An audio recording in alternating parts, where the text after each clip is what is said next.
আজকে আমি নিরামিষ পাঁচমিশালি তরকারি করে দেখাবো। তার জন্য এখানে নিয়েছি কিছু সবজি নিয়েছি। সবজির মধ্যে নিয়েছি আলু, এখানে ডাঁটা, কুমড়ো, শিম, বেগুন, পটল আর ঝিঙে।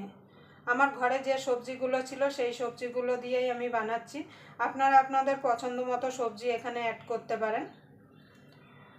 আপনারা তো পাঁচমিশালি সবজি আপনাদের মতো করে বানান, কিন্তু আমি যেভাবে বানাই সেটাই আজকে আমি করে দেখাবো। তাহলে চলুন রান্নাটা শুরু করা যায়। পাঁচমিশালি সবজি বানানোর জন্য গ্যাস ধরিয়ে প্রথমে একটা কড়াই বসিয়ে দেবো। এটা বানানো কিন্তু খুবই সোজা। এবার কড়াইটা গরম হওয়া পর্যন্ত অপেক্ষা করব। দেখুন বন্ধুরা, কড়াইটা গরম হয়ে গেছে, দিয়ে দেবো সর্ষের তেল। এই পাঁচমিশালি সবজিটা কিন্তু সর্ষের তেলেই রান্না করতে হবে, তাহলে কিন্তু খেতে ভালো লাগবে। আপনাদের যদি পুরো ভিডিওটা দেখে যদি ভালো লাগে তাহলে অবশ্যই চ্যানেলটা সাবস্ক্রাইব করে নেবেন, আর পাশে বেল আইকনটা অবশ্যই বাজিয়ে দেবেন, আমি যখন কোনো নিত্য নতুন রেসিপি আপলোড করব সবার আগে পাওয়ার জন্য। তেলটা একটুখানি বেশি দিতে হবে।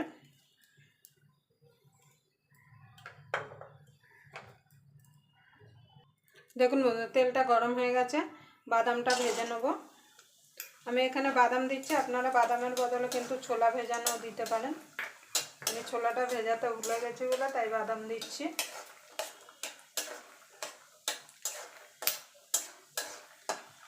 বাদামটা ভেজে তুলে নেব। দেখুন বন্ধুরা, বাদামগুলো ভেজে তুলে নিয়েছি। এই তেলে বাকি রান্নাটা করব, তার জন্য দিয়ে দেবো একটা তেজপাতা ফোড়নে, একটা শুকনো লঙ্কা আর কিছুটা পাঁচফোড়ন। ফোড়নটা একটুখানি ভাজা ভাজা করে নেব। ফোড়ন থেকে যখন সুন্দর একটা গন্ধ বেরিয়ে আসবে তখন সবজিটা দিয়ে দেবো। প্রথমে আলুটা দিয়ে দেবো।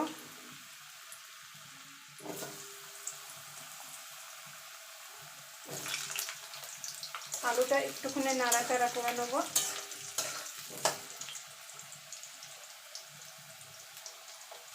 দেখুন বন্ধুরা, আলুটা ভাজা হয়ে গেছে। এবার বাকি যে সবজি আছে সেই সবজিগুলো দিয়ে দেবো। আপনারা আপনাদের পছন্দ মতো সবজি, মূলো, রাঙা আলু এসব দিতে পারেন। আমার ঘরে যে সবজি ছিল সেই সবজি দিয়েই আমি বানাচ্ছি। অনেক সময় কিন্তু সবজি আনতে আনতে ঘরে কিন্তু সবজি জমে যায়, তখন এইভাবে আপনারা পাঁচমিশালি একটা নিরামিষ তরকারি বানিয়ে ফেলতে পারেন।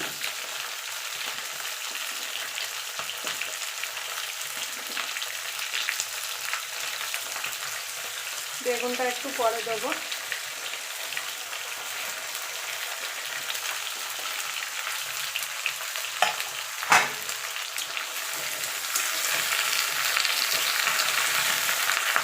এবার মিশিয়ে নেব।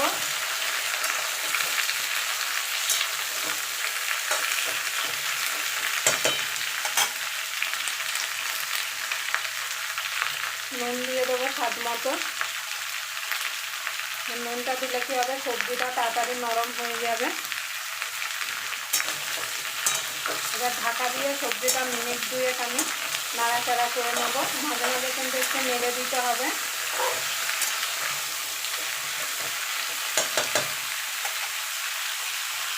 দেখুন বন্ধু, সবজিটা কতটা কমে গেছে। এবার বেগুনটা দিয়ে দেবো।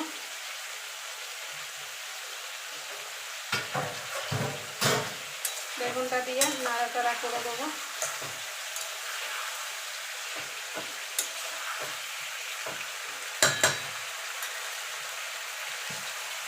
এখানে জিরে আর আদা বাটা আছে, সেটা দিয়ে দেবো। আপনারা জিরে আদা বাটা না দিলে আদা গ্রেট করে জিরের গুঁড়ো দিয়ে দিতে পারেন।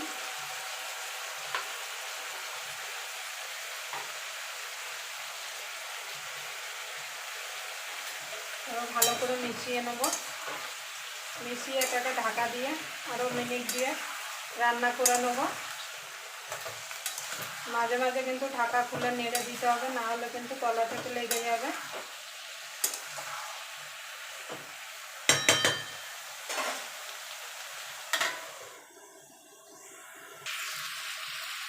দিয়ে দেবো হলুদ গুঁড়ো রঙের জন্য।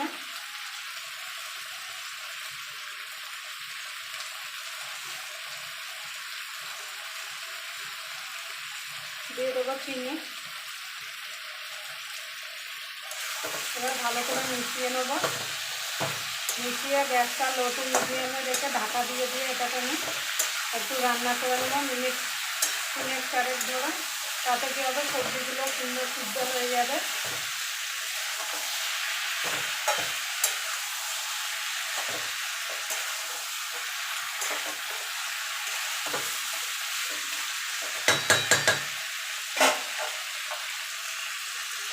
দেখুন বন্ধুরা, সবজিটা মিনিট 3 আমি ঢাকা দিয়ে লো টু মিডিয়ামে রান্না করে নিয়েছি। দেখুন সব সবজি আমার গলে গেছে। দেখুন এবার বাদামটা দিয়ে দেবো।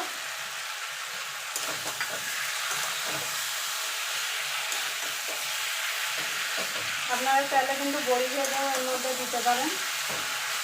এবার অল্প করে জল দিয়ে দেবো।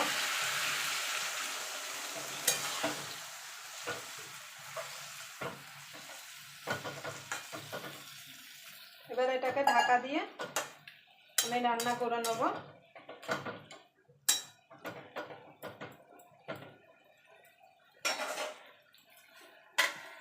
নুন মিষ্টিটা আপনারা অবশ্যই একটু দেখে নেবেন। দেখুন বন্ধুরা, তরকারিটা হয়ে গেছে। দিয়ে দেবো 3টে কাঁচা লঙ্কা চেরা। এর আগে লঙ্কা দিয়েছিলাম কিন্তু আপনাদের দেখাতে পারিনি। এবার ভালো করে মিশিয়ে নেব। দিয়ে দেবো ধনেপাতা। আপনাদের ঘরে ধনেপাতা থাকলে দিয়ে দেবেন, তাতে খেতে কিন্তু ভালো লাগবে ধনেপাতার গন্ধটা।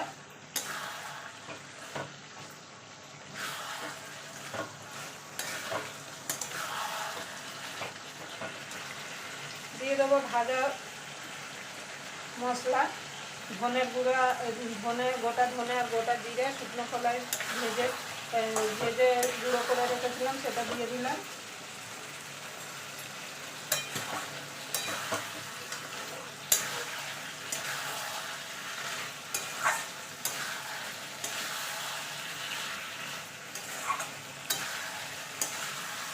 আপনারা নুন মিষ্টিটা অবশ্যই একটু চেক করে নেবেন যখন বাড়িতে রান্না করবেন।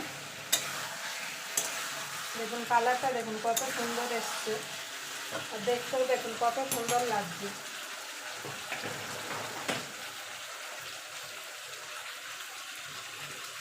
দেখুন বন্ধুরা, তরকারিটা হয়ে গেছে। আমি এবার নামিয়ে দেবো।